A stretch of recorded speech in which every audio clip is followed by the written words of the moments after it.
Saludos, volvemos a surcar las aguas revueltas, no salimos desde que iniciamos este año de Oriente Medio, ni muchísimo menos del estrecho de Hormuz. El caso es que desde las conversaciones que se iniciaron el pasado 8 de abril, ahí seguimos varados, hay una serie de conversaciones que se iniciaron en Pakistán, sobre las que no se sabe demasiado. Sí es cierto que hay una aparente tregua y eso significa menos muertos, pero la incertidumbre no cesa, sube el precio de los carburantes, sube también el coste de los pesticidas y sobre todo el coste de la vida, así como se reduce y baja la popularidad de Donald Trump con las elecciones de midterm a mediados de noviembre, si no me equivoco, efectivamente, como suele ser en los Estados Unidos de América. Y como ya estamos metidos en esta segunda parte del año, pues no queremos dejar pasar lo que está sucediendo en este momento en esas aguas, y aunque no nos ayude mucho la actualidad, pues deseamos cuanto antes poder salir de Oriente Medio un poquito y hablar también de otros temas como acostumbrábamos a hacer. Pero el mundo está como está, los acontecimientos fijan nuestra agenda y por eso el camarote del transatlántico de hoy va a seguir con las vistas puestas en Irán, en Oriente Medio y en el estrecho de Hormuz. Iniciamos esta edición después de estar algunas semanas varado. A mi derecha, que eso no quiere decir tampoco nada en concreto, simplemente un hecho objetivo. Yamani Tommy, experto en Oriente Medio, dueño del timón del transatlántico, y frente a la cámara, en este caso porque estoy mirando, José Luis Torromocha Martín, el otro pasajero de este camarote del transatlántico. Muy buenas tardes. Pues nada, buenas tardes. Seguimos aquí, efectivamente. Seguimos en el estrecho de Hormuz, seguimos en Oriente Medio y todo indica que vamos a seguir durante bastante tiempo. Porque mientras Trump no se aclara o no le deja la situación aclararse, mientras Irán siga estratégicamente ganando lo que se llamó en su momento aquella cosa de que los sionistas la llamaron, creo recordar, el león ascendente o algo así, y los estadounidenses la llamaron furia épica. Hace poco le cambió el nombre Trump, ya sabemos cómo es este señor. Por otro lado, nos facilita mucho las cosas porque es fácil analizar el mundo siguiendo la psicología, la evolución psicológica diaria de este señor. Es verdad que Trump ahora mismo está atrapado. El tiempo que Trump está atrapado en el estrecho de Hormuz y en la región, hay bastante gente contenta. Tel Aviv está muy contenta. Benjamin Netanyahu, de momento, por lo menos, aunque no haya bombardeos, Benjamin Netanyahu está más o menos satisfecho porque las cosas le van favoreciendo dentro de esa situación de esa supuesta tregua. Pekín está con el hecho de no interrumpas a tu enemigo mientras se está equivocando. Rusia se está haciendo de oro. Tras varios años de embargos, reanudando otros embargos, no sé, creo que llevan 20 o por ahí, de repente Rusia puede vender su petróleo a precio de oro, su gas a precio de oro también, y yo creo que Rusia nunca ha ganado tanto y incluso en esta situación le favorece. Es más, le favorece porque la guerra de Ucrania, lo que en su momento también Putin llamó operación especial, ha pasado a segundo plano, lo cual ya el mundo está más centrado en Irán, en la zona, en la región de Oriente Medio, específicamente en el estrecho de Hormuz. Y eso si nos demuestra algo, es la enorme amnesia que sufre la humanidad y el mundo entero en este momento. Todo es tan rápido que un hecho que hasta hace ayer hacía que la gente coja un taxi desde aquí, una furgoneta desde aquí hasta la frontera entre Polonia y Ucrania para supuestamente ayudar a salvar vidas ucranianas, de repente hoy ha dejado de tener esa importancia que en su momento tuvo, y ahora todo ha vuelto a tener que ver con el barril, con el gas y con el bolsillo, y especialmente con las gasolineras.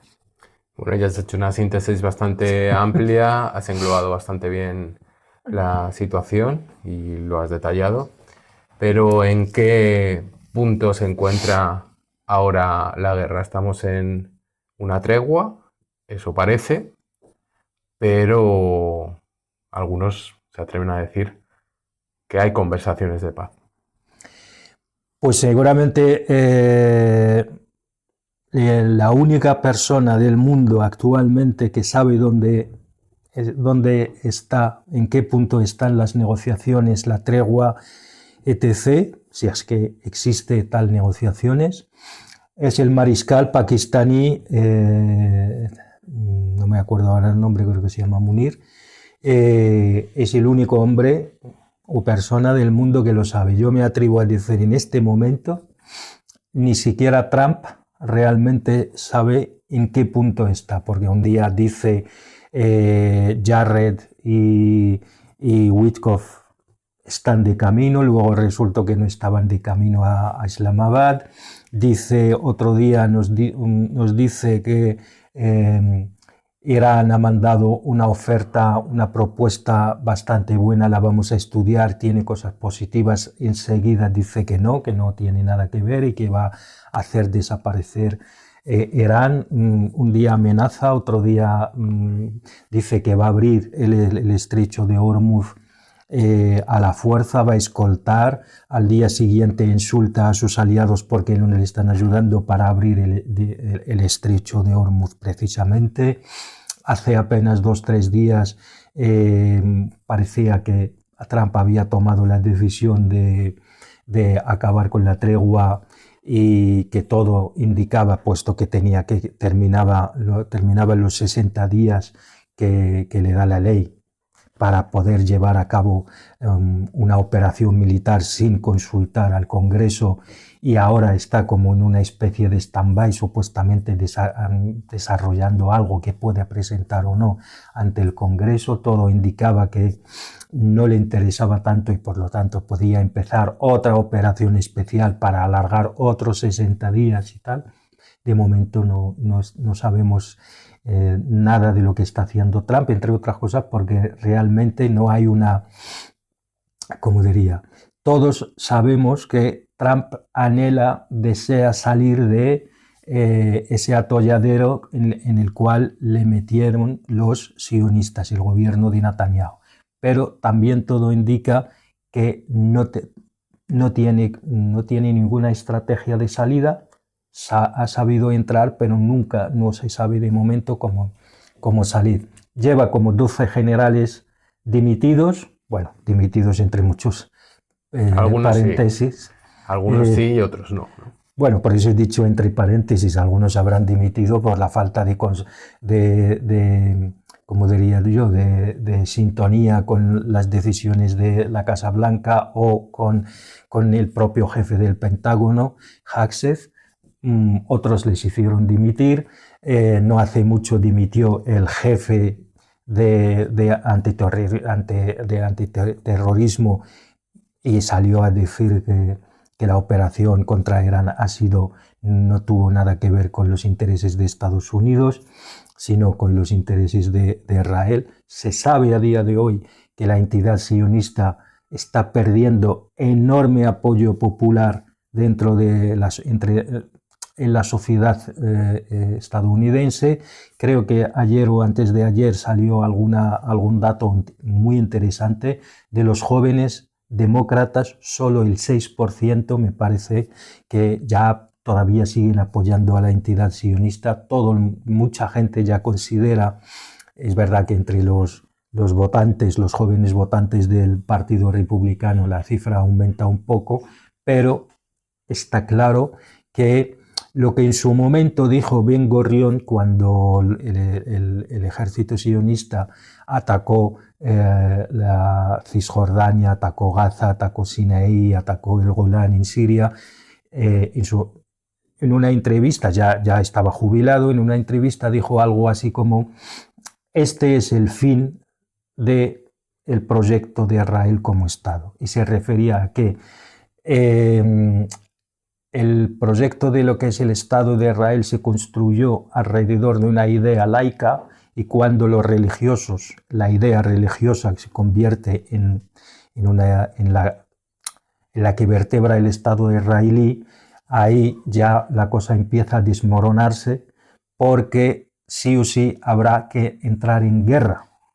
Y si entras en guerra, pues seguramente tarde o temprano eso no. Y además, no solo entras en guerra y puedes perder y te puedes desangrar, y es lo que está haciendo Irán muy inteligentemente, está llevando una guerra de desgaste, sino que además debes conceder un poder absoluto a facciones muy radicalizadas dentro de la sociedad israelí, lo cual esto conllevaría a una especie de desgaste de la sociedad, porque sobre todo llevaría a ser a un ostracismo del Estado sionista dentro de la sociedad civil, digamos, en la comunidad internacional, cosa que por cierto está sucediendo.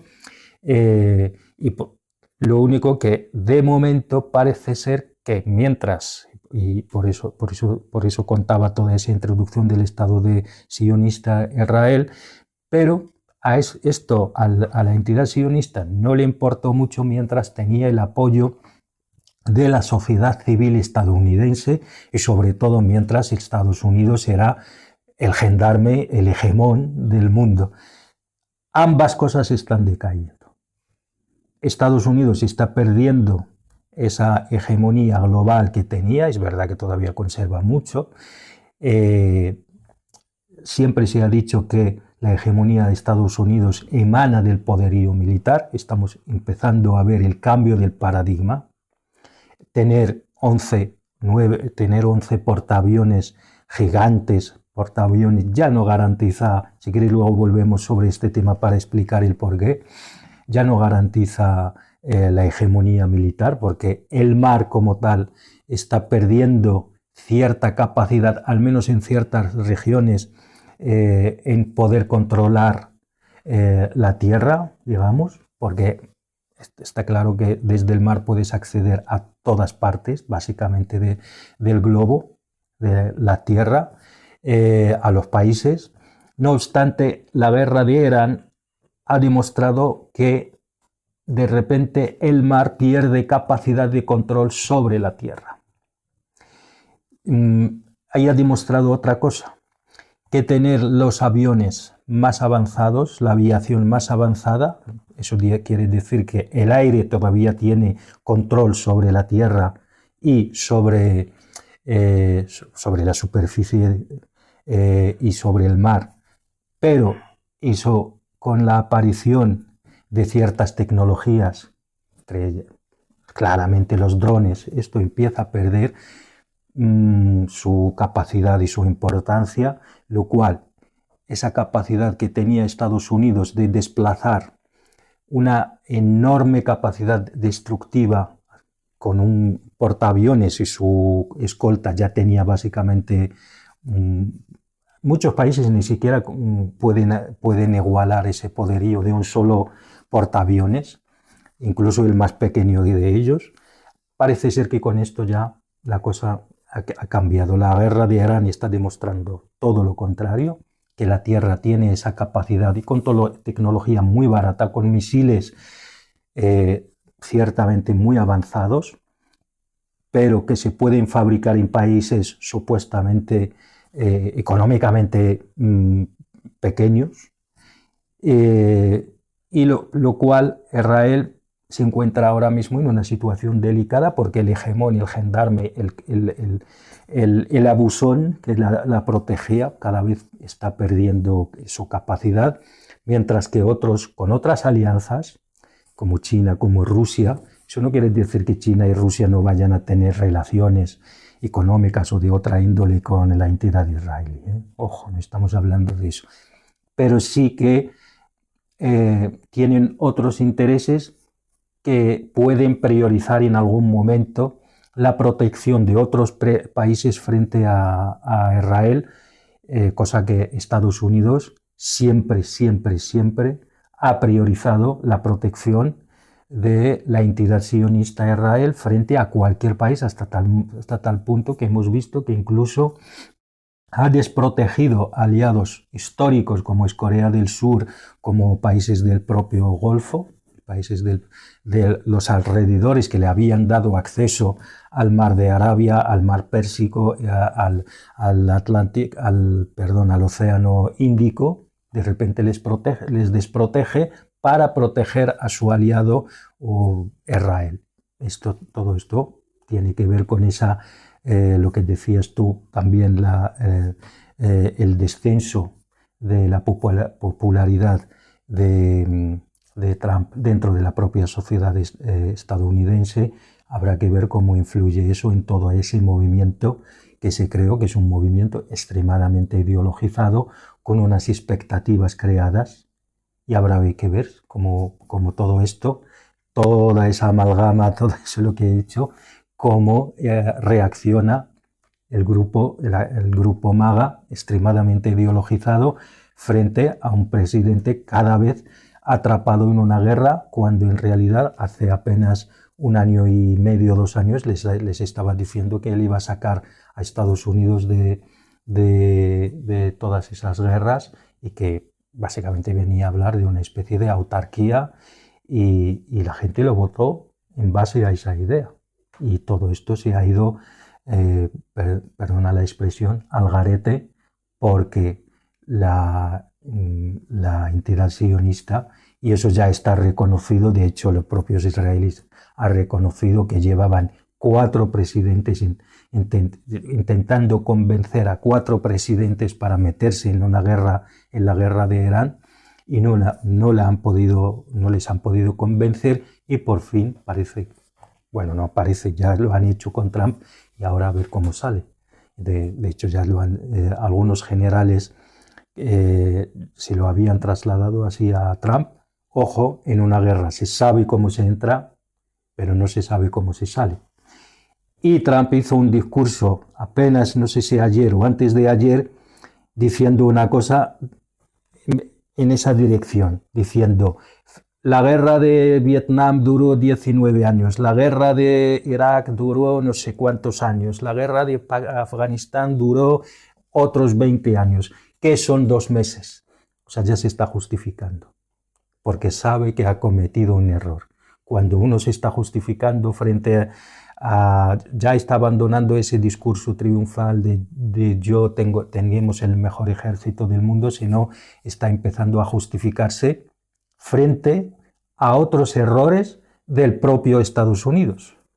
Y un día hemos pasado a 2 meses, y ya veremos en cuánto tiempo se aumenta este conflicto bélico, ahora pausado en lo que se refiere a los bombardeos sobre Irán.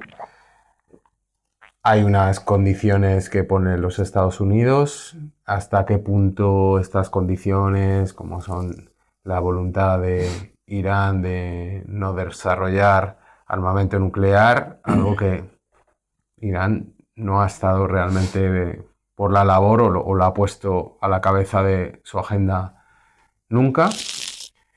Y bueno, el quebradero de cabeza para Occidente, que se llama Estrecho de Hormuz.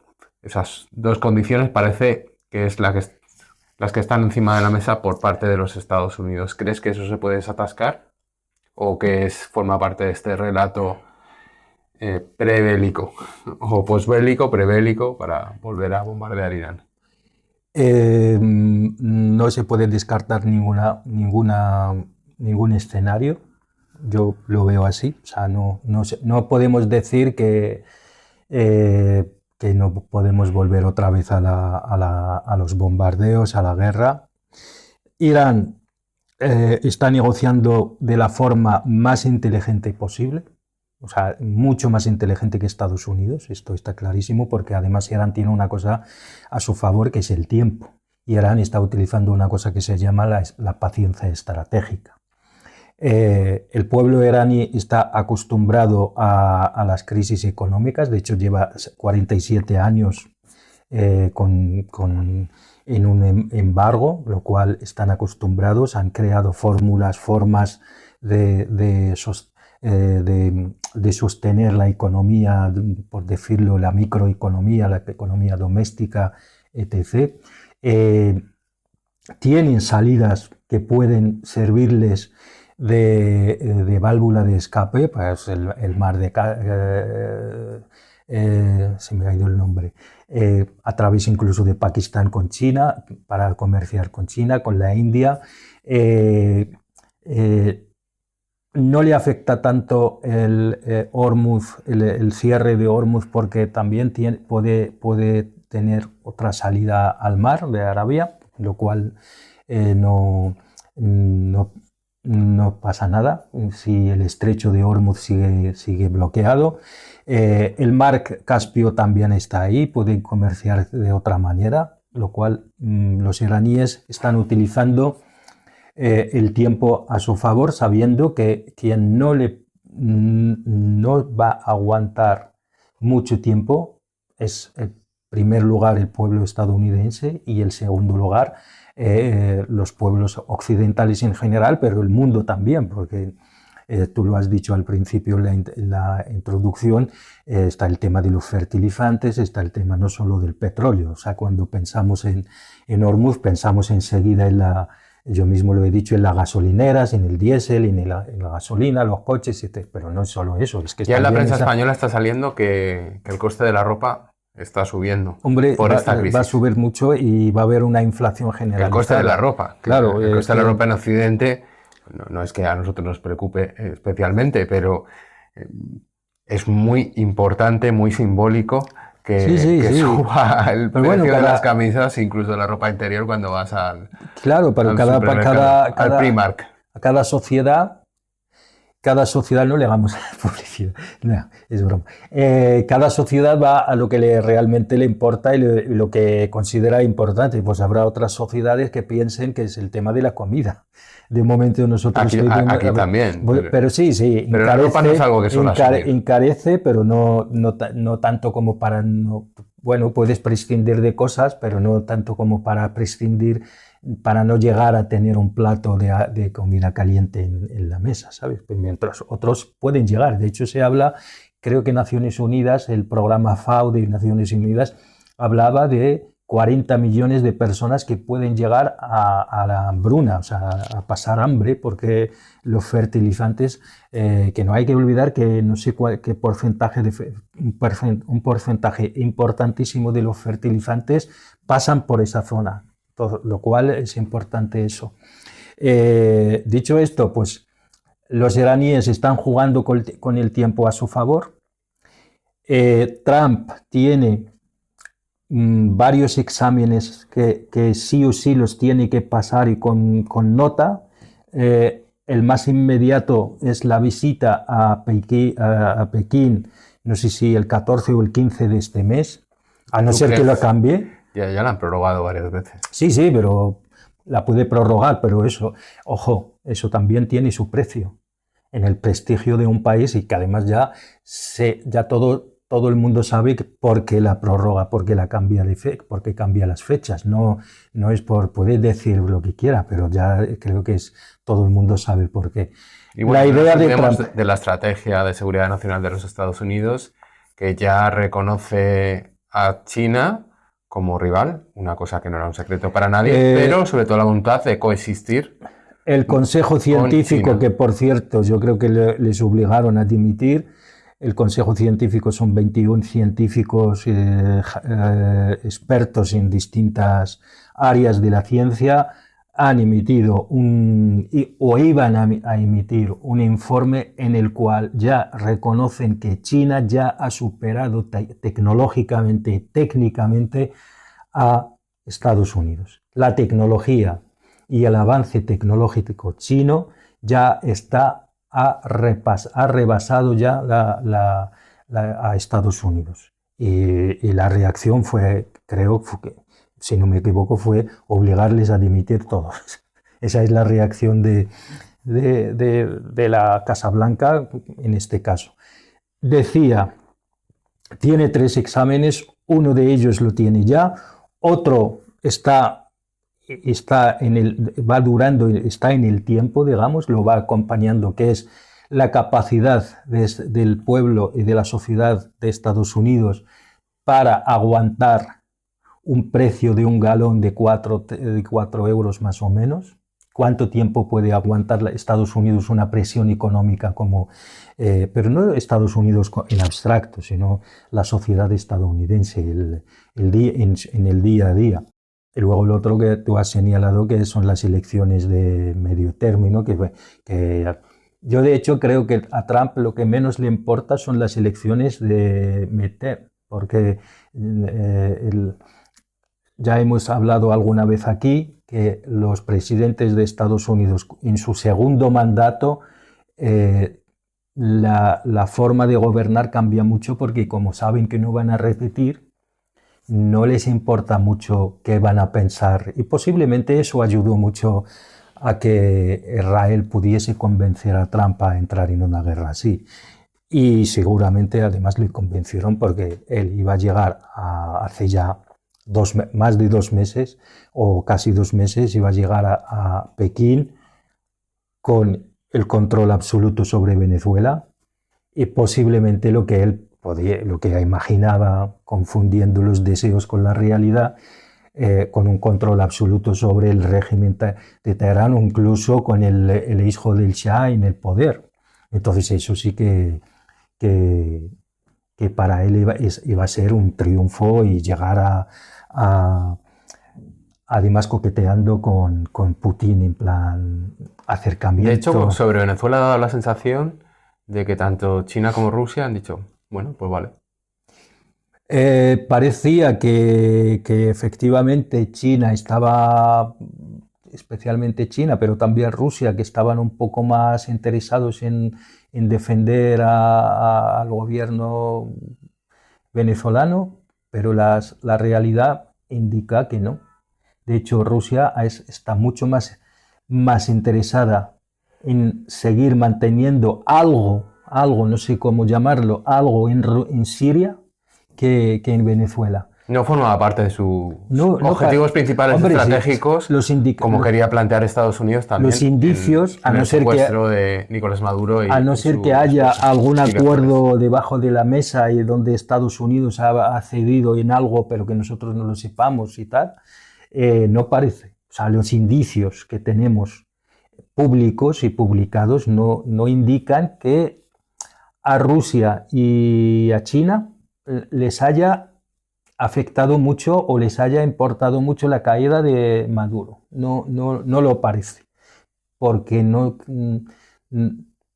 que sepamos, no sé, la política es mucho más lo que se esconde que es lo que se dice y lo que se publica. La opinión, ya que te voy a contar yo a ti, la opinión pública no existe, existe más bien la opinión publicada, y la opinión publicada pues muchísimas veces no representa a veces ni siquiera el 1% de la realidad política, o de la realpolitik, o de los entresijos de la política.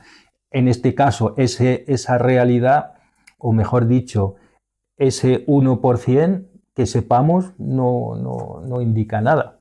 Volviendo a Irán, pues Irán ha propuesto un camino de negociación en el cual ha puesto como una especie de calendario priorizando primero lo que tenemos que hacer, primero esto, segundo aquello y luego el cuarto, poniendo el último paso, el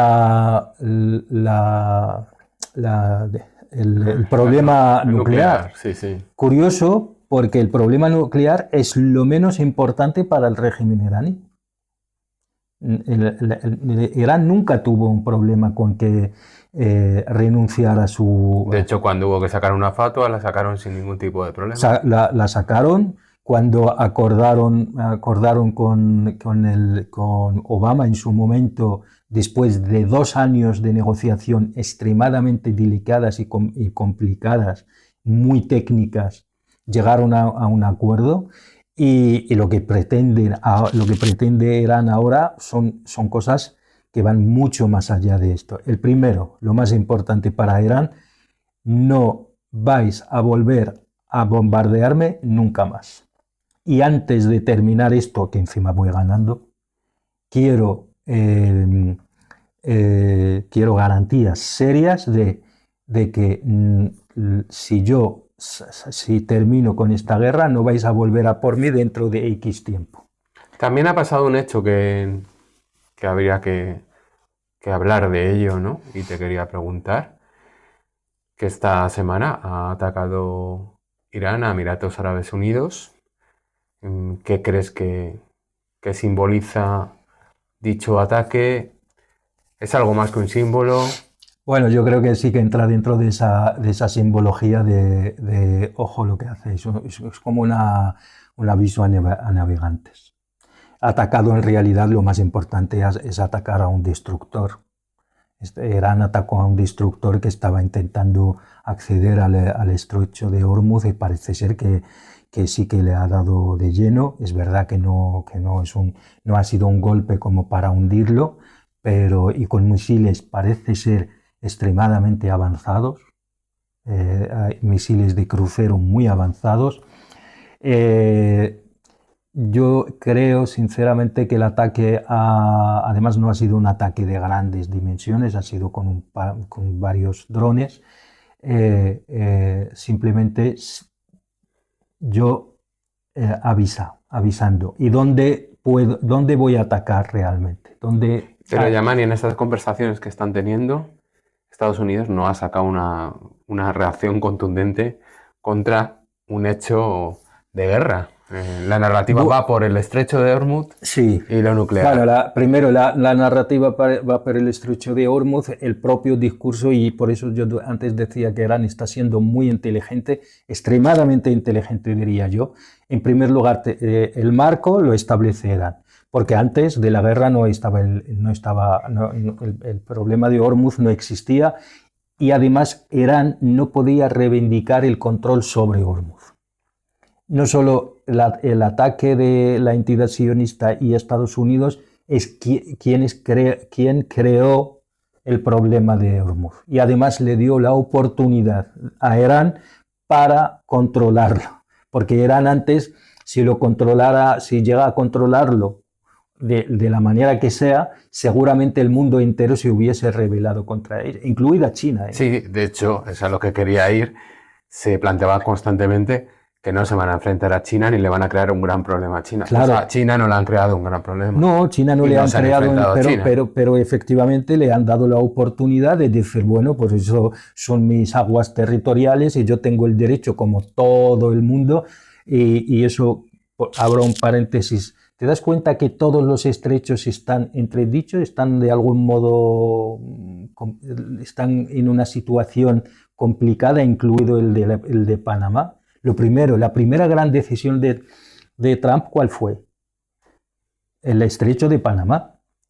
Os acordamos de que el discurso, nosotros se lo hemos dado y ellos se lo dieron a China. Y ahora estamos con el problema de esto. Y esto tiene que ver con la idea esa que decía al principio de que el mar empieza a perder el control sobre la tierra. O sea, que antes tú podías, como Estados Unidos, con una capacidad militar enorme, Estados Unidos podía controlar los mares y por lo tanto podía controlar la economía global y podía controlar la tierra. La tierra me refiero al continente, a la tierra continental. con cómo se está gestionando y hacia dónde va el mundo, la economía global, de repente, y especialmente con la idea de la famosa ruta nueva de la seda, como que Estados Unidos se está dando cuenta que está perdiendo el control y lo primero que quiere hacer es controlar los estrechos. Estos famosos estrechos tipo Hormuz, el estrecho de Panamá, o sea, el paso de Panamá, incluso, bueno, Suez seguramente no necesitará mucho porque mientras tenga el control sobre el ejército egipcio no va a haber problema, pero el Bab el-Mandeb sí, lo cual Estados Unidos tiene ese problema.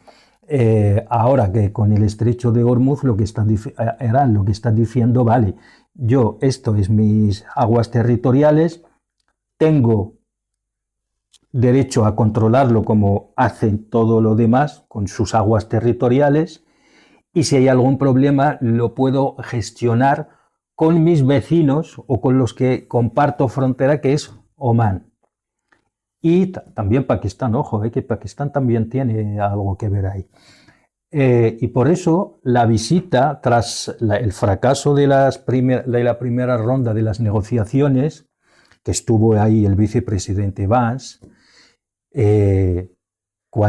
después la visita que hizo el ministro de Asuntos Exteriores iraní, ¿a dónde fue? La primera visita que hizo fuera tras la guerra, tras el fracaso de la primera ronda de Islamabad, a Omán, y después a Pakistán, y después a Rusia. Y los tres países tienen algo que ver, salvo Rusia, pero Rusia porque Rusia sí que tiene un papel que jugar ahí. Parece ser que Rusia puede ser el sitio donde puede guardar Irán sus famosos 400 kilos altamente enriquecidos de uranio, y Omán, por cierto, tras la visita del ministro de Asuntos Exteriores iraní, no acudió a la cumbre del Consejo del Golfo. No solo no acudió, sino que no firmó el comunicado que estos emitieron. Y eso pasó justo después de la visita del ministro de Asuntos Exteriores iraní. Y parece ser que el ministro de Irán le mandó una oferta que Omán está valorando muy en serio. En plan, este estrecho lo compartimos tú y yo, ¿qué te parece si llegamos a un acuerdo y lo gestionamos entre los dos, como buenos vecinos que somos? Y eso entra dentro de esa lógica que pretende Irán y que entra dentro de la lógica de las negociaciones que está mandando un mensaje importante, a mi juicio importante y muy inteligente a los países árabes, que es, vale, vosotros habéis cedido vuestra soberanía y vuestro territorio a Estados Unidos y ha puesto ahí no sé cuántas bases militares y avanzadillas y centros de espionaje y centros altamente tecnologizados, supuestamente para protegeros de mí. Pues ya hemos visto que, llegado el momento, no solo no os han protegido, sino que han sido un problema para vosotros. Entonces, ¿por qué no vamos a ir hacia un proyecto? Y un proyecto que los iraníes llaman, de hecho yo se lo escuché al ministro de Asuntos Exteriores de Irán en una entrevista, curiosamente, no sé, creo que fue en Al Jazeera, si no me equivoco, en plan, ¿queréis una buena vecindad? Pues vamos a ello, pero sin Estados Unidos. Estados Unidos tiene que salir de aquí. Estados Unidos, la paz de la región la tenemos que hablar entre los vecinos que estamos aquí, los países que tenemos aquí, y respetando la soberanía. Lo que no podéis hacer es que que Estados Unidos utilice vuestro territorio para atacarme a mí y luego vosotros emitir un comunicado atacándome a mí, cuando en realidad lo que deberíais hacer es hablar conmigo para ver cómo llegamos a un acuerdo y gestionar la paz, nuestra paz y nuestra convivencia, y yo os garantizo que nunca os atacaré, ¿Qué pasa? Que esto va a crear un problema. De hecho, yo estoy absolutamente convencido que la región se va a dividir, y lo hablamos aquí en alguna ocasión, que la región se va a dividir en dos. Unas que se van a ir con Estados Unidos y por lo tanto van a estar en la misma trinchera que Israel, háblese de Emiratos Árabes. Por cierto, precisamente por eso Irán ha sido extremadamente dura con Emiratos Árabes. Arabia Saudí está jugando ahí, no sé, pero Arabia Saudí no forma parte del Gran Israel, del proyecto del Gran sí, Israel. Posiblemente jugará también su papel. Arabia Saudí hasta ahora ha intentado jugar el papel del contrahegemón regional contra Irán, pero parece ser que no le ha funcionado, porque se ha demostrado que no tiene una industria propia, industria militar, como para contrarrestar la capacidad iraní, mientras que Irán se ha visto claramente que durante esos 47 años se ha dedicado a desarrollar sus capacidades militares, hasta donde le dejan su capacidad económica, claro, y con una inteligencia, con una manera muy inteligente, priorizando misiles, drones y eso. Kuwait, Jordania, aunque Jordania no entra dentro de, pero bueno, ya estamos hablando de toda la región, seguramente entrarán dentro del bando de Estados Unidos en la misma trinchera que Israel, y algunos países tipo Omán, que ya está haciendo unos acercamientos muy interesantes hacia Irán por el tema del estrecho de Hormuz, Irak, por supuesto. Bahrein se va a encontrar en una situación muy delicada, porque al régimen no le queda otra que irse al bando estadounidense, pero tiene una mayoría absoluta de población chií, lo cual está ahí. Hay un papel que está reservado a Arabia Saudí y a Egipto que hay que vigilar de cerca. Posiblemente jugarán un papel no tanto de contrapeso a Irán, pero sí de entre los tres jugar como una especie de árbitro de la región, porque en primer lugar porque son los países más grandes de la región, y en segundo lugar, pues a pesar de que Irán ha demostrado que es una fuerza militar mucho más grande, pero entre Arabia Saudí y Egipto posiblemente contrarrestarán ese poderío. Entonces, esos tres países, yo creo que la historia les reserva un papel importante dentro de los nuevos equilibrios de la región. Posiblemente Arabia Saudí jugando a ser un país mucho más neutral, cosa que, por cierto, rompió el 7 de octubre cuando Hamas atacó al fondo israelí, porque en ese momento Arabia Saudí estaba ya inserta en el proceso de Abraham, y por el 7 de octubre no le quedó, todas aquellas negociaciones se tuvieron que paralizar.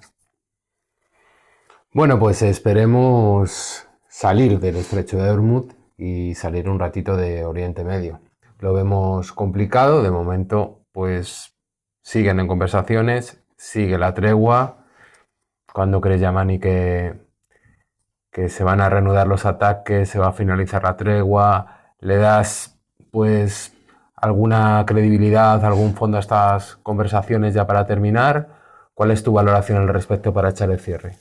Bueno, yo creo que lo que hay que hacer aquí es hacerse la pregunta, o sea, tiene que ver con los actores y con los qué quiere cada actor. Y con los actores me refiero a los tres involucrados en eso. Y hacer la pregunta ¿qué quiere cada actor? Y responder objetivamente qué es lo que pretende de verdad, no lo que nos dicen, sino lo que realmente dicen. Si nosotros vamos a eso, Irán lo que quiere clarísimamente es sobrevivir, la supervivencia, y parece ser que esta situación la favorece porque el tiempo es a su favor.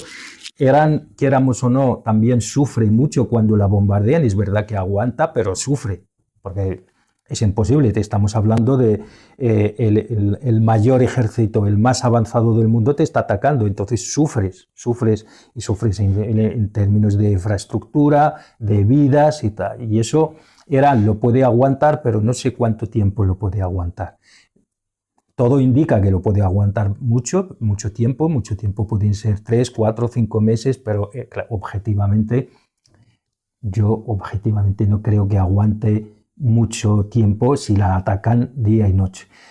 Juega a su favor que la munición se va acabando, y lo cual cada X tiempo incluso si la vuelven a atacar, dentro de 2, 3 meses lo vuelven a dar un respiro, y eso también le ayuda. Habrá que ver si otros actores que no están muy directamente involucrados, China, Rusia, le echan o no le echan una mano, o la sostienen o no. Esto es el objetivo de Irán. Y a mi juicio, ¿qué es lo que quiere? La respuesta clara es la supervivencia. Israel, la entidad sionista, la misma pregunta. ¿Qué es lo que quiere? Acabar con Irán, puesto que es el único hegemón, o sea, el único país que le puede sostener la mirada, y convertirse en el único poder militar capaz de dominar y imponer su voluntad en la región. Entonces, Irán posiblemente no querrá que vuelvan a bombardearla porque él sufre mucho, pero es capaz de aguantar un tiempo, pero mejor no, mejor esta situación que bombardeos, lo cual a Irán le interesa la tregua en la situación actual, tal como es ahora. Israel le interesa volver a los bombardeos, volver a la guerra efectiva. Y ahora la pregunta del millón: ¿qué es lo que quiere Estados Unidos?